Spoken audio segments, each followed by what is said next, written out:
Egypt, land of the pyramids and pharaohs.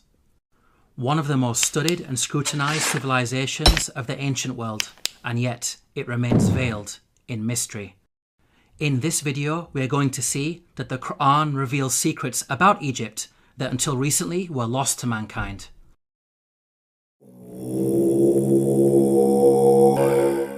Pharaoh was a tyrant in Egypt, enslaving and persecuting the children of Israel.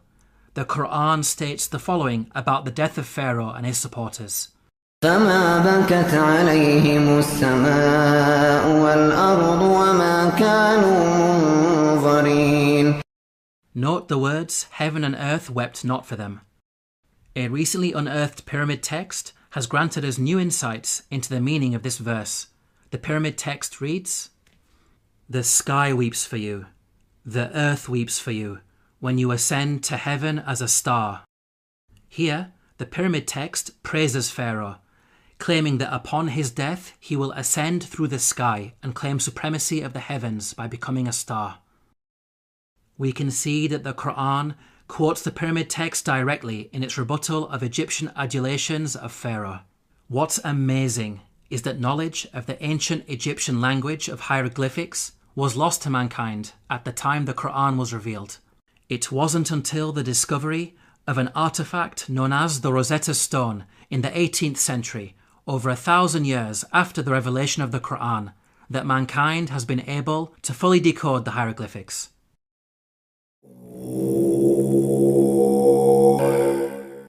When you hear the word Pharaoh, what comes into your mind? Most people think of the supreme ruler of Egypt. This is correct, but the word did not always refer to the supreme ruler. Ancient Egyptian history is divided into different periods. The word Pharaoh, Egyptian Perah, had different meanings depending on the period of Egyptian history. Historically, the word Pharaoh only started being used as a title for the supreme ruler much later in Egyptian history, during the New Kingdom period. Before this, the word meant great house and was used to refer to the royal palace. The Encyclopedia Britannica states, Pharaoh, originally the royal palace in ancient Egypt. The word came to be used for the Egyptian king under the New Kingdom. Let's now analyze the Quran's accounts about Egypt in light of these historical facts. Like the Bible, the Quran discusses the prophets Joseph and Moses, who both spent time in Egypt. Joseph is dated by scholars to either the Middle Kingdom or Second Intermediate period, well before Pharaoh meant ruler. In the story of Joseph, the Quran repeatedly uses the word king to refer to the ruler of Egypt. He is never once called Pharaoh. Moses is dated by scholars to the New Kingdom period. In the story of Moses, the Quran repeatedly calls the ruler Pharaoh. He is never called king. We can see that the Quran is accurate in its use of language when it comes to describing the leader of Egypt at different periods in its history. How could the author of the Quran have known this? The only source of information about ancient Egypt that would have been readily available are the Bible-based stories. To claim that the Quran copied from the Bible is problematic because the Bible uses the word Pharaoh to refer to the Egyptian ruler in the story of Joseph, which is historically inaccurate. The Quran cannot have copied from the Bible because the Quran corrects the Bible.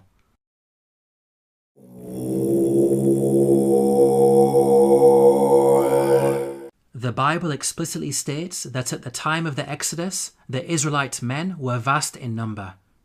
The Israelites journeyed from Ramesses to Sukkoth. There were about 600,000 men on foot, besides women and children. If we factor in the women and children, then the total number of Israelites would realistically be in the millions. This claim of a vast nation is problematic in light of other information that the Bible provides. Firstly, Pharaoh is said to have appointed 2 midwives to deliver and murder Israelite babies. The king of Egypt said to the Hebrew midwives, whose names were Shiphrah and Puah, "When you are helping the Hebrew women during childbirth on the delivery stool, if you see that the baby is a boy, kill him." 2 midwives would only be sufficient for such a task if the Israelites were small in number and giving birth to a manageable number of babies. 2 midwives would not be sufficient for a vast nation of millions. Secondly, the Bible tells us that after the Exodus, God informed Israel that they would not be granted the land of their enemies straight away. But I will not drive them out in a single year, because the land would become desolate and the wild animals too numerous for you. Little by little, I will drive them out before you, until you have increased enough to take possession of the land. Note the reason for the Israelites being denied immediate possession of the land. It is said that wild animals will overpower them. Such a statement only makes sense if the Israelites were small in number and not a vast nation of millions, as the Bible claims. By contrast, the Quran states that the Israelites were only a small band at the time of Moses. فأرسل فرعون في المدائن حاشرين إن هؤلاء لشرذمة قليلون. We can see that the Quran fixes the contradictions that are present in the biblical narrative.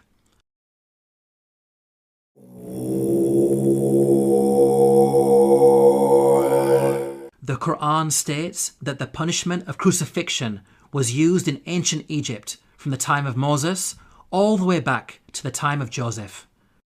Now, the word crucifixion typically brings to mind the Roman cross. However, in antiquity, there were different forms of crucifixion. Professor of Archaeology David Chapman wrote, "In studying the ancient world, the scholar is wise not to differentiate too rigidly the categories of crucifixion, impalement, and suspension. Hence, any study of crucifixion conceptions in antiquity must grapple with the broader context of the wide variety of penal suspension of human beings. The Arabic words translated as crucified in the Quranic verses all contain the root word, solaba. Arabic dictionaries state that this root carries a number of meanings, including to harden or stiffen and to extract oily matter from bones. This word does not only mean death by being hung on a Roman cross. Rather, it indicates any method of execution which makes the body hardened or stiffened and results in the leaking of bodily fluids. So, impalement, suspension, and the Roman cross are all included without making any distinction. Archaeological evidence shows that the ancient Egyptians used to crucify people by impalement on a stake. The following entry is taken from an Egyptian German dictionary of hieroglyphics. Note the hieroglyph which depicts an impaled man. This is a punishment that was used throughout the different periods of ancient Egypt. The Abbot Papyrus is dated to the New Kingdom period. It mentions an oath that includes impalement. He took an oath on pain of being beaten and of being impaled. The earliest evidence for crucifixion by impalement is Papyrus Bulaq 18, which is dated to the early Second Intermediate period. It states, "A bloodbath had occurred with wood. The comrade was put on the stake." We can see that crucifixion by impalement on a stake was carried out during the New Kingdom period, and at least as far back as the Second Intermediate period. These time periods cover both Moses and Joseph, which shows that the Quran is historically accurate. As well as mentioning crucifixion, the Quran also narrates the following threat of mutilation made by the Pharaoh of Moses. لأقطعن أيديكم وأرجلكم من خلاف ولأصلبنكم أجمعين.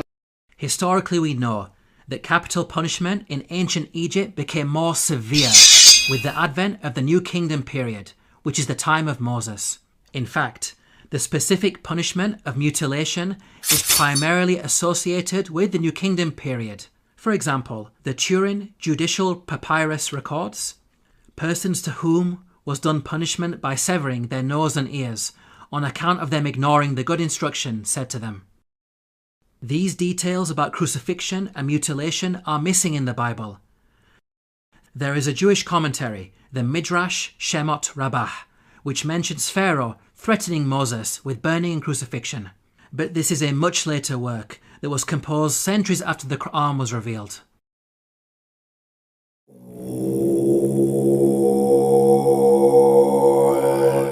Neither the Bible nor Quran identifies the Pharaoh of Moses by name. We can use the details provided in the scriptures to try to identify the Pharaoh. Both scriptures speak of the Israelites being taken into slavery before the birth of Moses. The use of Semites for slave labour occurred only during the New Kingdom period. So, we can place Moses somewhere in the New Kingdom period. This gives us a list of 33 possible pharaohs. Both scriptures also speak of an exodus of the Israelites out of Egypt. The Merneptah Stele is an important artifact that contains the first explicit reference to Israel in the archaeological record. It is dated to around 1208 BCE. It discusses the land of Canaan and mentions the Israelites in relation to Canaan, indicating that the Exodus had already taken place by this date. The artifact is contemporaneous to the pharaoh Merneptah. This means that the Exodus had to take place before Merneptah, since Merneptah was alive and in power after the Exodus and not drowned in the sea. This establishes an upper boundary in the timeline of the pharaohs. From the point of view of both the Bible and Quran, we are now left with 18 pharaohs as candidates who may have ruled during the time of Moses. Let's now delve deeper into the biblical narrative. The Bible claims that there were 2 different pharaohs who were in power. The first died while Moses was in hiding in Midian. When Pharaoh heard of this, he tried to kill Moses, but Moses fled from Pharaoh and went to live in Midian. During that long period, the king of Egypt died. The new Pharaoh continued his predecessor's persecution of the Israelites, and it was this second Pharaoh who was later drowned when Moses crossed the sea. The Bible gives us a timeline for these events. The burning bush encounter with God took place when Moses was 80 years old. So from his birth to the Exodus, there was a span of at least 80 years, during which 2 pharaohs ruled Egypt. Now, there is a big problem if we compare this biblical narrative to the timeline of the pharaohs. We've seen that the Bible claims exactly 2 pharaohs ruled during the 80-year period from the birth of Moses to the Exodus. If we consider the number of years that each of the pharaohs ruled, we can see that there is no 80-year period during which only 2 pharaohs ruled. Any given 80-year period will give you at least 3 pharaohs in power. We can see that the biblical narrative contradicts the historical evidence. Let's now compare the Quranic narrative. Unlike the Bible, the Quran depicts a single pharaoh reigning from the birth of Moses all the way up to the Exodus. The Quran informs us that Moses fled to Midian when he reached the age of maturity. The Quran defines the age of maturity as 40 years old. The Quran also informs us that during his time in Midian, Moses spent 8 to 10 years in the service of his father-in-law before returning to Egypt to face Pharaoh.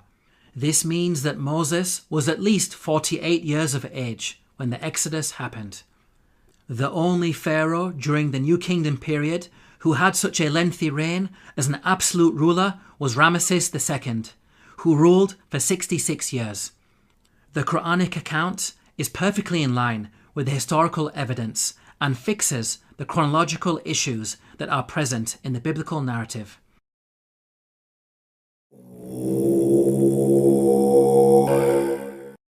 Let's now compare the life and religion of Ramesses II to the claims that the Quran makes about the Pharaoh of Moses. وَإِنَّ فِرْعَوْنَ لَعَالٍ فِي الْأَرْضِ وَإِنَّهُ لَمِنَ الْمُسْرِفِينَ.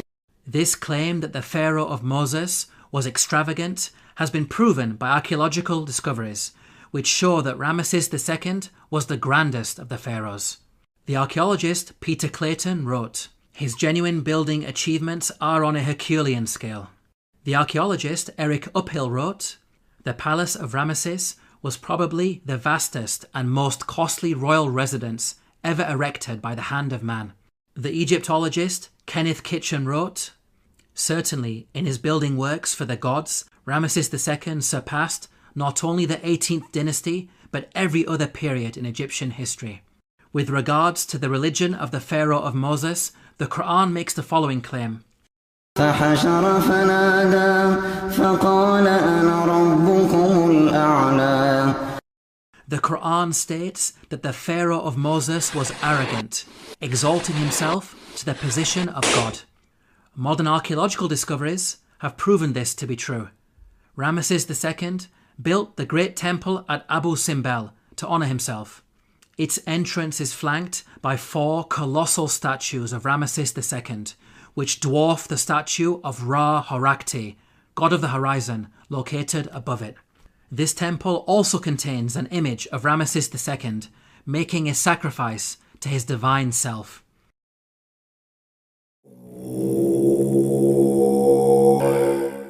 The Quran makes the following claim about the Pharaoh of Moses, who God drowned in the sea. فاليوم ننجيك ببدنك لتكون لمن خلفك آية. We can see that the Quran explicitly states that the Pharaoh's body will be preserved as a sign for future generations. Note that the Quran never makes such a statement about any of the other destroyed nations that it discusses, typically stating that their abandoned buildings and ruins have been made signs for later generations. This claim about a body being preserved is unique to the Pharaoh of Moses. The body of Ramesses II was discovered by archaeologists in the year 1881 CE. The mummy has been on display in the Cairo Museum, and over the last century, it has been seen by millions of tourists from all over the world. In the following documentary, Sir Tony Robinson states that Ramesses II is one of the few pharaohs whose body has survived largely intact. Just across the river from Luxor lies the famous Valley of the Kings, where Ramesses himself was buried. His mummy was discovered in 1881. One of the few pharaohs whose body has survived largely intact. Historically, priests had concealed his body in a secret location in the year 1000 BCE because of a problem with grave robbers. Nothing was known about his mummy in the intervening period of almost 3,000 years. At the time the Quran was revealed, the whereabouts and fate of Pharaoh's body was unknown. During the 3,000-year period in which the body was hidden, it could easily have been damaged or stolen. It may have even remained lost forever, locked away in its secret location, never to be rediscovered. If you think about it, these statements in the Quran are not only historically accurate, but also represent quite a bold prophecy.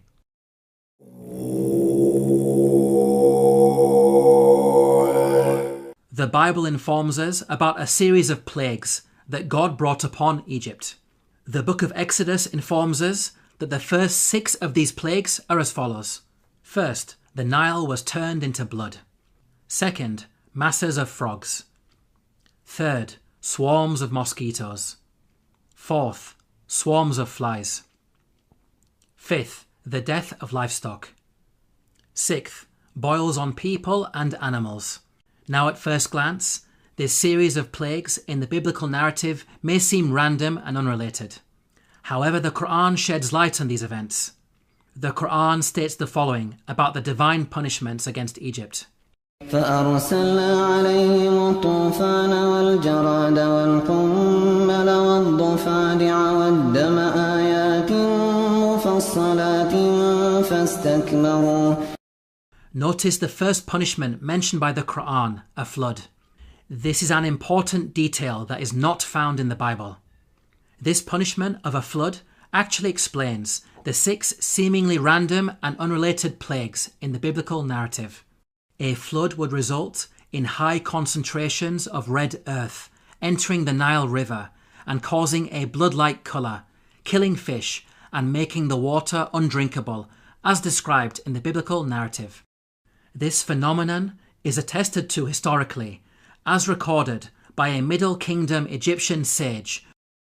See, the river is blood. One shrinks from other people and thirsts for water. The rest of the biblical plagues are also easily explained as a consequence of the flood. Frogs, mentioned in plague number 2, are known to fill the land after Nile floods. The death of the frogs recorded in the biblical narrative can be caused by contamination of anthrax that was carried over from the rotting fish. Mosquitoes, mentioned in plague number 3, proliferate after Nile floods, as the pools of water left over from the flooding would have allowed them to overbreed. Swarms of flies, mentioned in plague number 4, would be brought about by the massive death of frogs on the land. The death of pasturing livestock, mentioned in plague number 5, can be explained by anthrax, as brought on the land by the frogs. The boils on humans and cattle, mentioned in plague number 6, may have been caused by bites. The stable fly in particular is infamous for its vicious biting of mammals. We can see that the Quran's mention of a flood easily explains the biblical plagues, which are not random as initially appears to be the case, but in fact a series of interrelated events.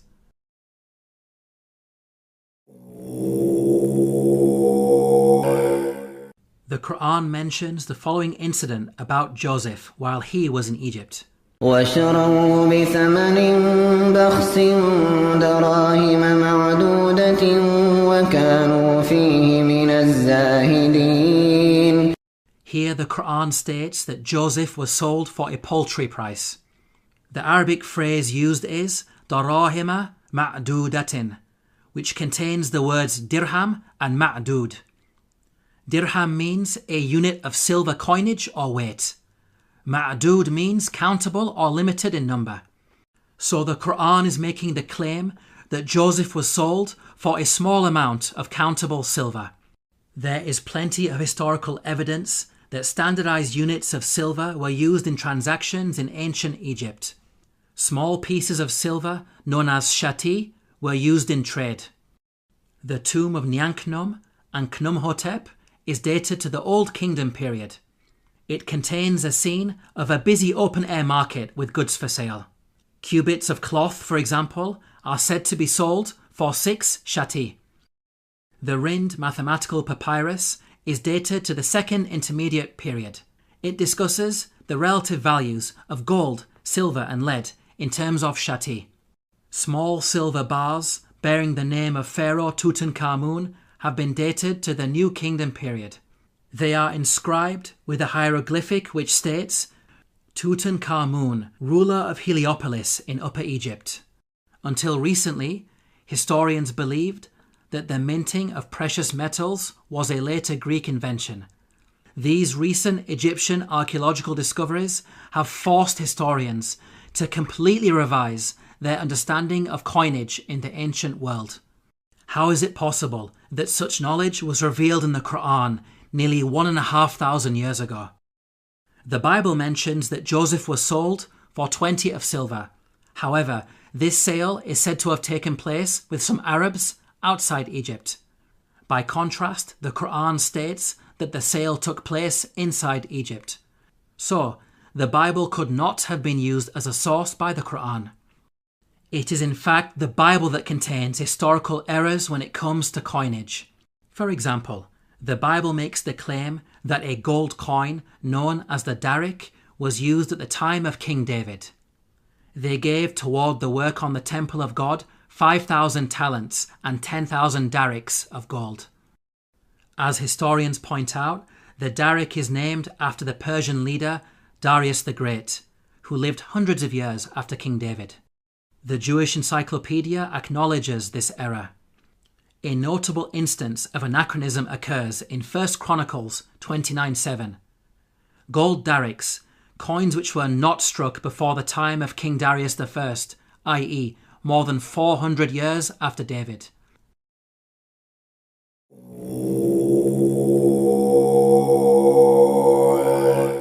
The Quran narrates the following conversation between the Pharaoh of Moses and an individual referred to as Haman. وقال فرعون يا هامان ابن لي صرحا لعلي أبلغ أسباب السماوات فأطلع إلى إله موسى وإني لأظنه كاذبا. Here Pharaoh commanded Haman to build a tower that would allow him to reach the heavens. It's important to understand that Pharaoh's intention was not to literally scale a tower to reach the sky. Rather, it's a reference to the Egyptian belief that after death, the Pharaoh would ascend from earth to heaven, taking his place among the gods. As we covered earlier, the author of the Quran had an awareness of ancient pyramid texts that detailed such beliefs. Egyptian monuments housed the bodies of dead pharaohs. These monuments acted as a bridge between this world and the next. They were filled with religious writings that served as instructions to help the dead pharaoh ascend to the heavens. Hence, the person in charge of constructing such a monument for Pharaoh would not only need to be skilled in architecture, but also highly knowledgeable in religion, a builder-priest of sorts. Let's now turn to history to see if we can identify an individual known as Haman, who was both a builder and a priest. Earlier we concluded that Ramesses II was the pharaoh at the time of Moses, so we will focus on this time period. A block statue in the Egyptian Museum of Munich contains a biographical account of the life of a high priest named Baken Khonsu. In his own words he states, "I am one truly reliable, useful to his Lord, who performs beneficent deeds within his temple. I being principal chief of works in the estate of Amun, I erected obelisks of granite stone whose tops reach to the sky." Here, Baken Khonsu tells us that he served the pharaoh in two ways, first by performing rituals in the temple, and second as chief architect. In fact, Baken Khonsu was an architect extraordinaire, being one of the greatest in all of ancient Egypt. He is responsible for constructing the Temple of Amun at Karnak, a monument that remains one of the largest religious structures ever created by man. With regards to the priesthood, Baken Khonsu informs us that he had a very long and illustrious career. "I was a third prophet of Amun for 15 years. I was a second prophet of Amun for 12 years. He appointed me high priest of Amun for 27 years. Here Baken Khonsu is stating that he served the god Amun throughout his priestly career. Amun is the name of an Egyptian deity who rose to prominence during the New Kingdom period. By the time Baken Khonsu died, he had been a priest for many decades, having served Ramesses II as high priest throughout his reign. Both Ramesses II and Baken Khonsu were contemporaries who died around the same time. What about the Quran's mention of Haman? How does it relate to Baken Khonsu? Baken Khonsu referred to himself by the title High Priest of Amun. The actual phrase in the hieroglyphics is Ham, Nata, Tapi, Amana. The word Ham literally means servant, and Amana is how you articulate the name of the god Amun in Egyptian. Baken Khonsu was Ham Amana, meaning servant of Amun. The Quran's mention of Haman may be simply an Arabized version of the Egyptian Ham Amana. Let's now summarize the main points about Baken Khonsu. He was a senior-ranking figure under Pharaoh Ramesses II, acting as both high priest and chief architect. He served in the temple of the god Amun and thus had the title Ham Amana.